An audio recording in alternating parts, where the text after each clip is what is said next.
Learning about storytelling by analyzing the films that came before us is our favorite way to improve as storytellers ourselves. Today we are going to be looking at what we like to call the final goodbye. Each one of these scenes contains a death of an impactful character, so consider this your spoiler warning. All right, my man. No problemo. Give me 5. The 3 films that we have chosen pull off this trope by making each moment important to the film and the natural end of the character. Let's start with Star Wars Episode 6, Return of the Jedi.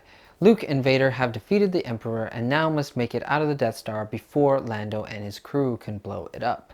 However, during the battle, Vader's vital machinery has been damaged, and instead of choosing to hold on to a bit more life, he chooses to see his son with his own eyes.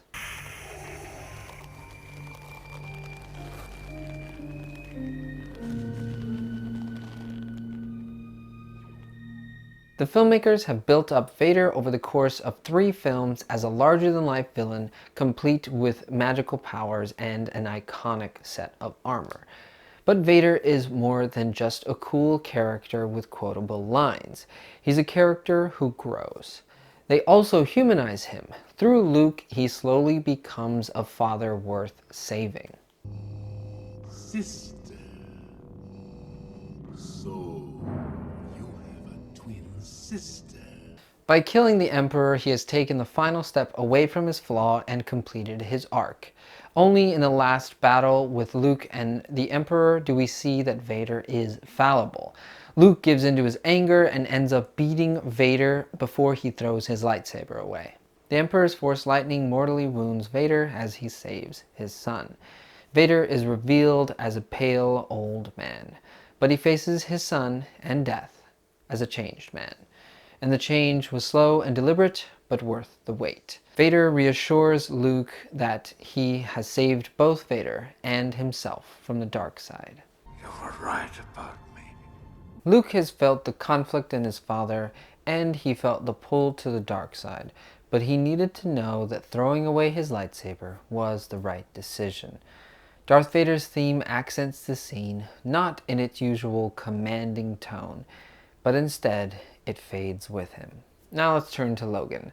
A character billed as an indestructible mutant, Logan's story has weaved in and out of many movies, all culminating in this moment.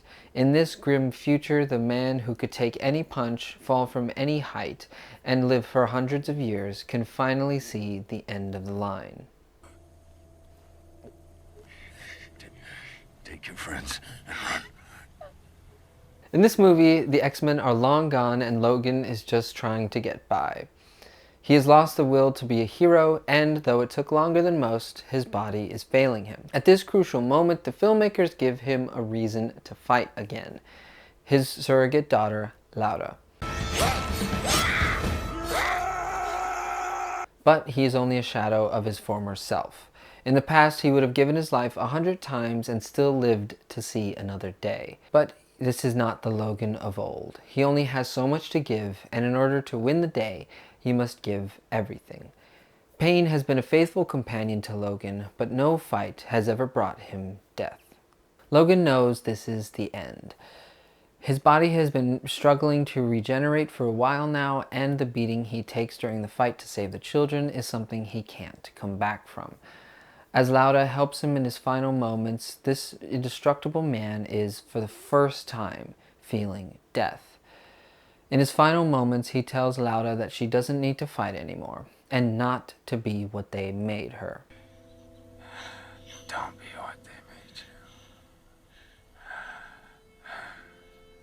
Logan can undoubtedly see how she can easily become another version of him, but he lived the life of a weapon in someone else's hands, and he doesn't want that for her.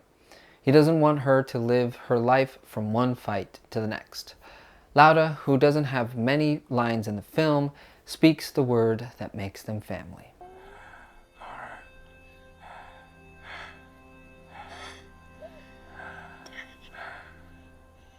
In his final words, he acknowledges the feeling of being a father, of death, or maybe both.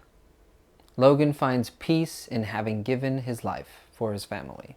And now let's look at Terminator 2 Judgment Day. In the first film, the Terminator is the unbeatable, soulless robot, the boogeyman, if you will, who is on the hunt for Sarah Connor.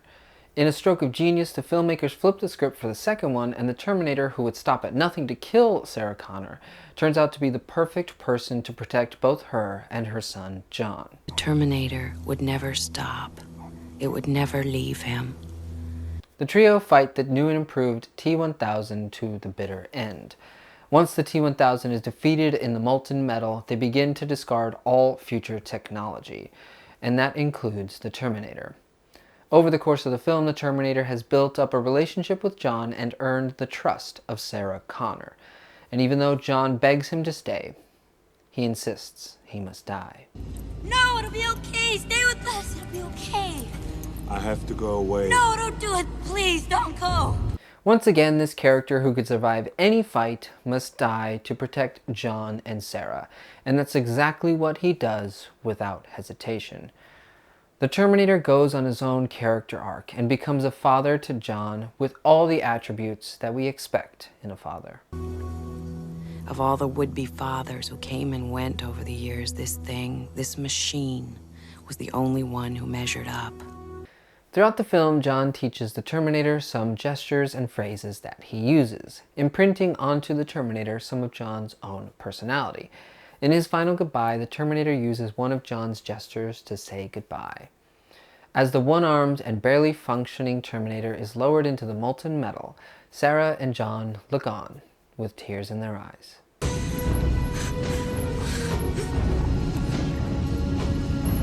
He leaves them with an iconic burning thumbs up.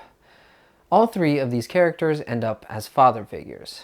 Children often view their fathers as indestructible until they grow up and realize that they are human and fallible, just like us. And just like all good fathers, they are willing to do anything for their children, including self-sacrifice. That's why each of these three self-sacrificing fathers' final goodbyes are satisfying for the story and the characters.